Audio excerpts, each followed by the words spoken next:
হ্যাঁ, আমরা সরকারকে বলছি যত দ্রুত সম্ভব, মানে আপিল বিভাগের স্টে থাকা সত্ত্বেও।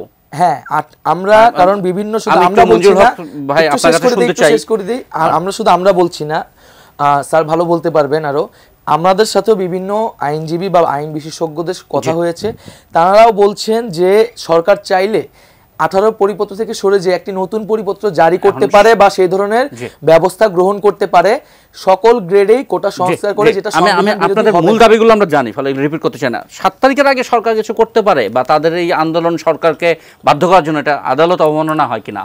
আইনগতভাবে কোনো সুযোগ নেই, আইনগতভাবে কোনো সুযোগ নেই। আমি কয়েকটা প্রশ্ন ওদের বোঝার জন্যই, আমার ওর সাথে কোনো বিরোধ নেই, আমি বোঝার জন্য বলছি। ওদের আজকে মাননীয় প্রধান বিচারপতি অ্যাপেল ডিভিশন অর্ডার পরে বলেছেন যে আইনজীবীদেরকে উদ্দেশ্য করে যে তাদেরকে বোঝানো দরকার বিষয়টা। তারা বোঝে না আমি এটা বলবো না, বাট যেহেতু এই সরকারের যে প্রক্রিয়াগুলি থাকে, একটি গভর্নমেন্টের যে বা একটি রাষ্ট্রের যে প্রক্রিয়াটা আছে, যে আইন বিভাগ, বিচার বিভাগ ও শাসন বিভাগের কার্যক্রমের যে ধারাটা, সেই ক্ষেত্রে সে যেটা বলেছে যে এখানে তারা 18 প্রজ্ঞাপনেও ফিরে যেতে চায় না, তারা একটা সংস্কারমূলক প্রজ্ঞাপন চায়। খুব ভালো কথা। আপিল বিভাগ কি সেটা পারবে না?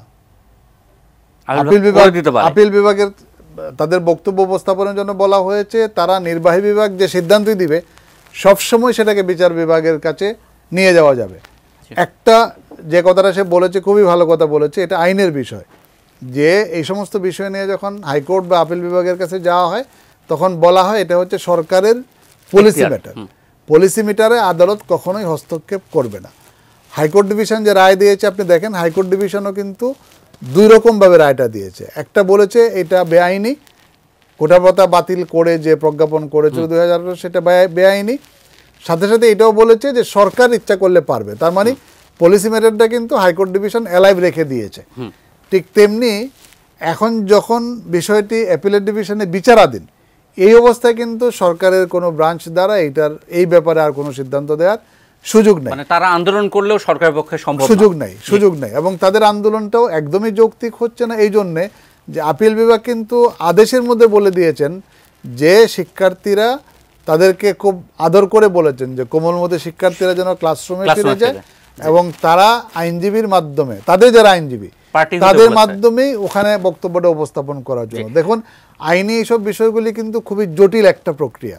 এখন এই জটিল প্রক্রিয়াটা ওনারা আইনজীবীর সাথে কথা বলেছেন ভালো, কিন্তু আইনজীবীদের মধ্যেও স্বার্থান্বেষী কিছু লোক থাকে যে না ঠিক আছে আন্দোলনটা চলুক, এটার জন্য অনেক কথা তারা বলতে পারেন।